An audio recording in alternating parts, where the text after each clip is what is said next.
The fate of 21-year-old abductee Azurfa Lois John lies in the balance. Leader of the terror group that abducted some of the Abuja-Kaduna train passengers on March the 28th this year has threatened to forcefully marry Lois, who is the youngest remaining victim of that attack.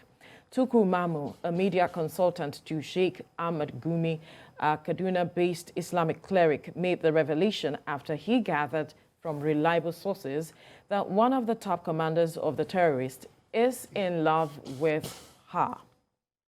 Mr. Mamu, who has been at the forefront mediating for the release of the victims, called on the federal government and the Christian Association of Nigeria to take urgent steps to ensure the release of Lois before her case becomes like that of Leah Sharibu. Leah Sharibu, a Dapchi schoolgirl, was kidnapped on the 19th of February 2018 and has been in captivity since then. Reports emerged that she was forced to convert to Islam and then married off to a terrorist commander. There are fears that same fate will befall Lois if urgent steps aren't taken to secure her release. Well, joining us now via Zoom is kidnap victims of the Kaduna train attack, a publisher of the Desert Herald newspaper and media aide to Sheikh Ahmad Gumi, Mamur Tukur. Good morning. Thank you for joining us on TVC Breakfast. Good morning. Thank you for having me.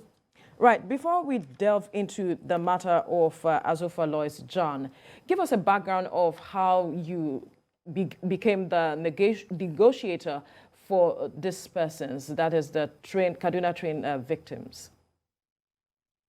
Okay, good morning, Nigerians. First of all, I think this is something that has been inaugurated before now.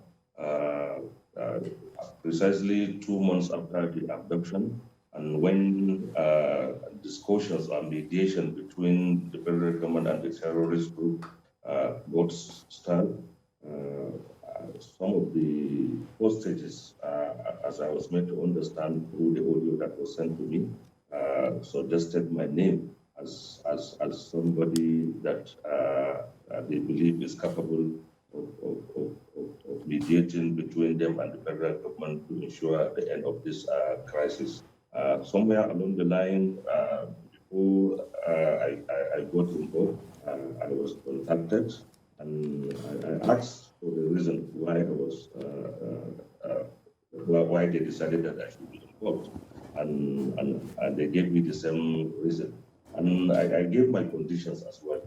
And I think part of the reasons why I believe they suggested my name, if you can remember, about a year ago, with Sheikh Ahmad Gumi, we went to virtually all the notorious forests of the Northwest in search of solution to this banditry issue and kidnappings, especially across the Northwest.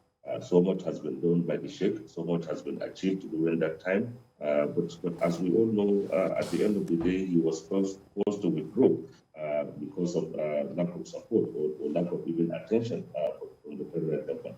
So, and I think the second reason has to do with my job as a newspaper publisher, a northern base, and I didn't make impact across the north, especially in the last 17 years. So they say they believe I'm in a position to sincerely liaise with the government and negotiate so that this thing will come to an end. I accepted this offer on humanitarian ground because I believe it's an opportunity for me to do what I could to ensure that this avoidable crisis, especially affecting innocent passengers, comes to an end as soon as possible. That was how I got involved, and it may interest you to know, which was on record. Prior to my involvement, over 2 months after the abduction, there is no progress at all, apart from the one person and then the pregnant woman that was released. It was after I got involved that in 8 days, we were able to negotiate the successful release of the first 11 victims of the train attack. And subsequently, virtually all those that were released, I was in one way or the other instrumental to it.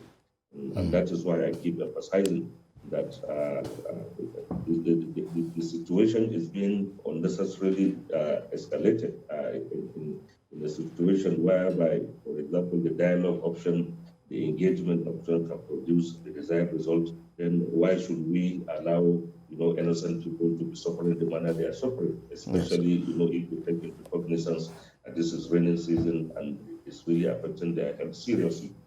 Yes, Mr. Mamu, I would have loved to personally know who suggested your name, because you've used suggested your name. I would have loved to know, the government suggested your name? No, honestly, the suggestion has nothing to do with the government. It is the hostages themselves. It is the hostages themselves that suggested that I should be contacted. I have this on audio. One of them was released last week. And I think, apart from me, I think they suggested about quite prominent northern journalists. All right. But at the end of the day, they settled that I should be involved if I really want to. All right. I consulted with.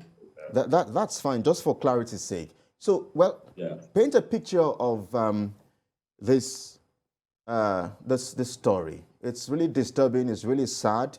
You have made a comparison with that of Leah Sharibu, but talk to us exactly.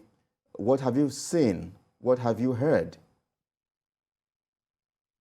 So I think we should not dismiss that kind of threat as an empty threat, especially from a group of people that are known to do this kind of things over the years.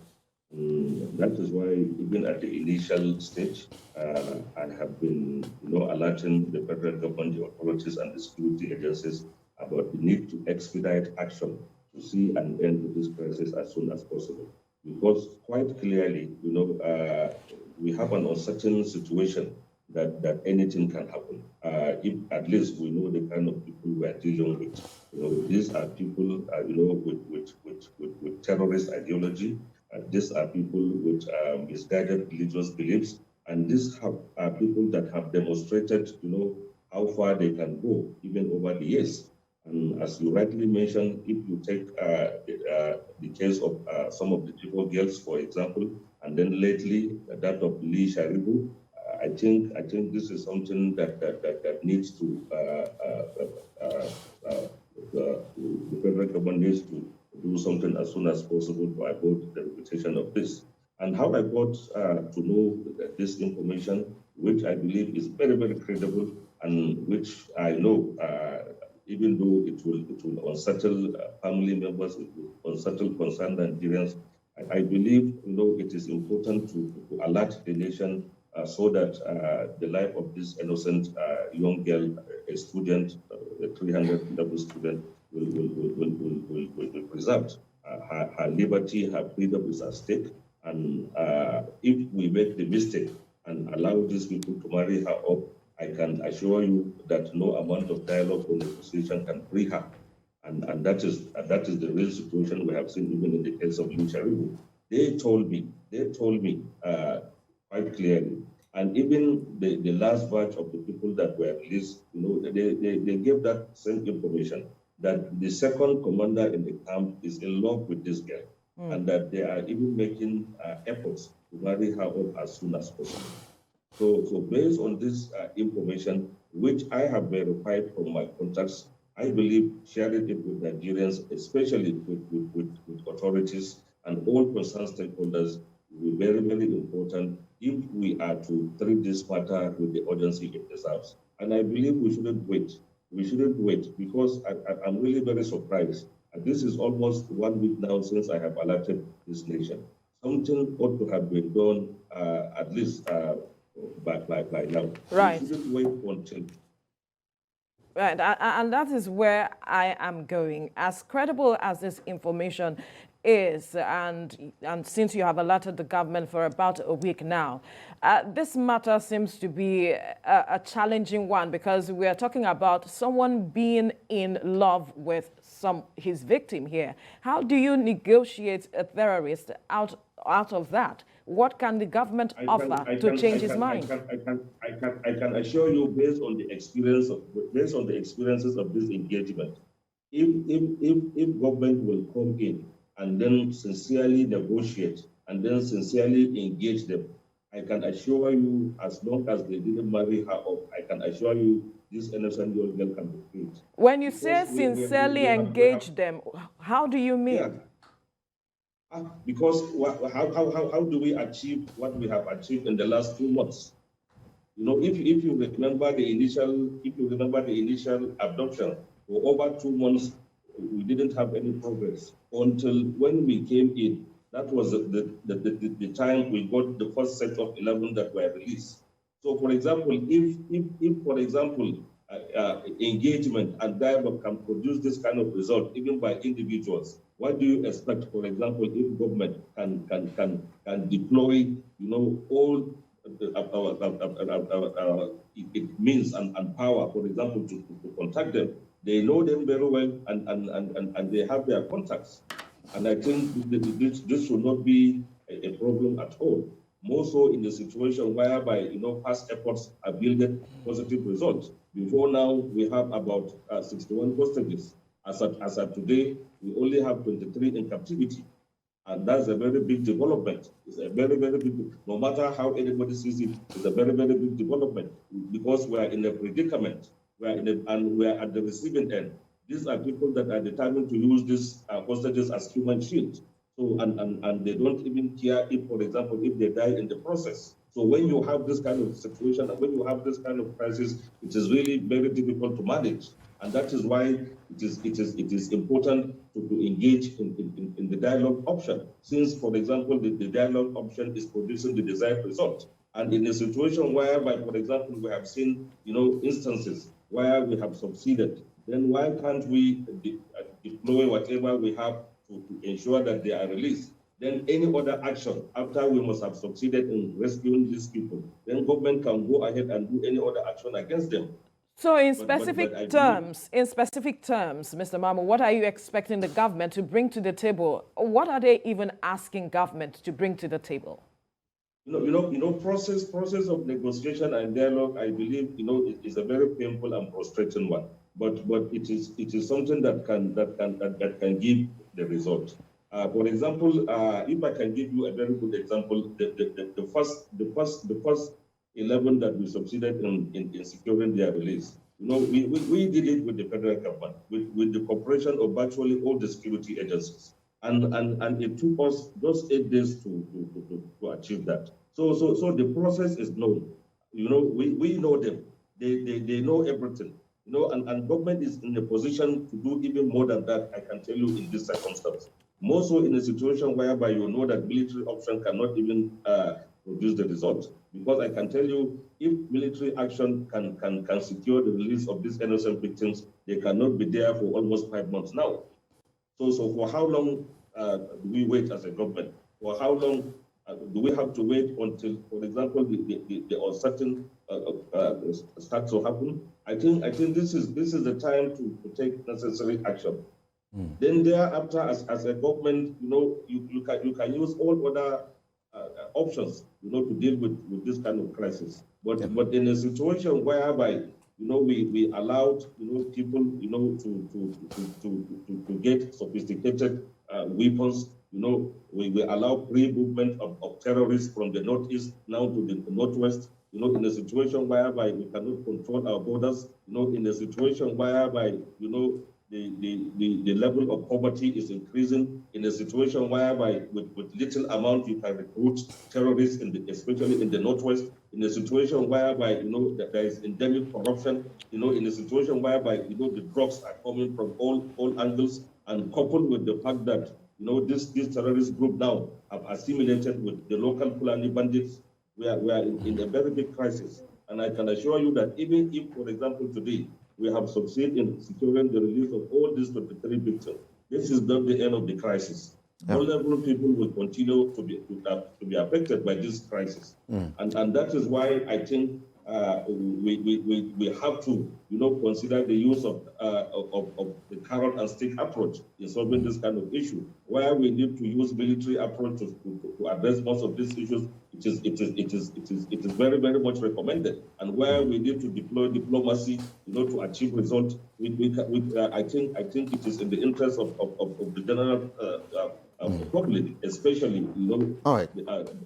citizens that are vulnerable to attacks every day. Yes, I mean, Mr. Mamu, I was just going to get to that part because I understand you're also a media consultant to Islamic cleric Sheikh Ahmad Gumi, who has always called for this kind of approach which you're asking for.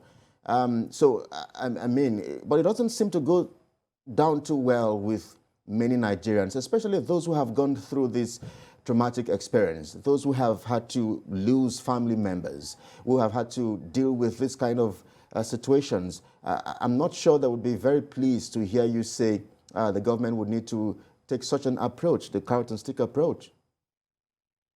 Okay, my brother, if you didn't take this approach, how do you do as a government? When, for example, you didn't have the means to prevent attacks, when, for example, you cannot protect lives and properties of the citizens, when, for example, attacks can be organized and be executed, with maximum success, when, for example, the terrorists can leave their enclaves and go to Abuja, at the heart of Abuja, attack, break prison, and take away their members. You have very limited options. If, for example, we have the capacity to contain them, to contain any impending attack, if we have the capacity to protect lives and properties of citizens, if we have the capacity to stop kidnappings for ransom, if we have the capacity to ensure that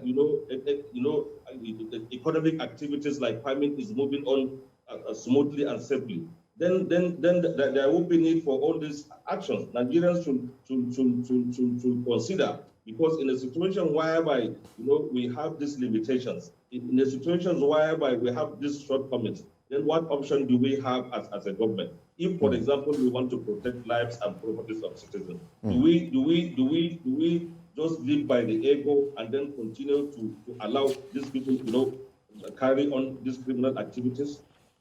All right. When in reality you cannot even, for example, as the Sheikh used to say, if you people have the capacity to crush them once and for all, so that Nigerians will have peace, it is allowed. You people can go ahead and do it. But in a situation whereby this thing cannot happen, in a situation whereby this thing cannot happen, then what option do we have? Yes. All right. Let me also squeeze in this question, because there were also reports that you had pulled out of the negotiations. Perhaps you can clarify on our platform if that report is true. Certainly is true. It certainly is true, and I have stated my reasons why I decided to. Yeah, so perhaps you can talk to us on this platform as well. Share with us your reasons for pulling out of the negotiation process. Because part of the reason is that in a situation whereby, for example, you are even giving your life and everything to a cause, and it's in a situation whereby you have little or no support virtually from the authorities, you are virtually on your own. Then in the context of Nigeria today, you stand the risk of even being in trouble. What I have been doing and what I have succeeded in doing so far, I virtually did it alone, apart from the first one we succeeded in rescue. So virtually there is no recognition at all from the government. There is no support at all from the government. There is no even encouragement that, okay, come so that we will put hands together and see an end to this crisis. In fact, what I have been receiving is even threats to my life and even personal integrity, which I cannot even compromise. Life, anybody, that death comes, anybody will die at any appointed time. But for example, in the situation whereby even your own personal integrity is being threatened by people, for example, that are even benefiting from this insecurity crisis, this is something that cannot continue. One cannot do something as an army of one, especially in the context of Nigeria today, and then succeed. Some people are really not happy with what is happening. Some people, whether we like it or not, they don't even want this security crisis to end. Some people are benefiting out of this insecurity, whether we like it or not. And that is why, the amount of failure, is very glaring. And that is why, billions of dollars, have been spent over the last 7 years without commensurate results. We really need to ask serious questions, because who are those benefiting from this insecurity crisis in Nigeria? And then the amount of money the president, to be fair to him, is approving, is it really being channeled to fighting this terrorism? Right. Are we getting the desired result? Are we getting commensurate results out of the resources, we are spending on insecurity? All right.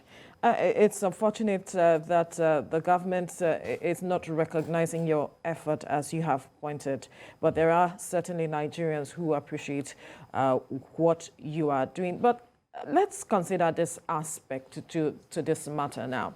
Have you considered that perhaps the government may also be looking at the aspect of not trusting the bandits to deliver on their promises? Because according to one of the reports or interview you did, you were quoted as saying that within 48 hours, these bandits or these people changed their mind.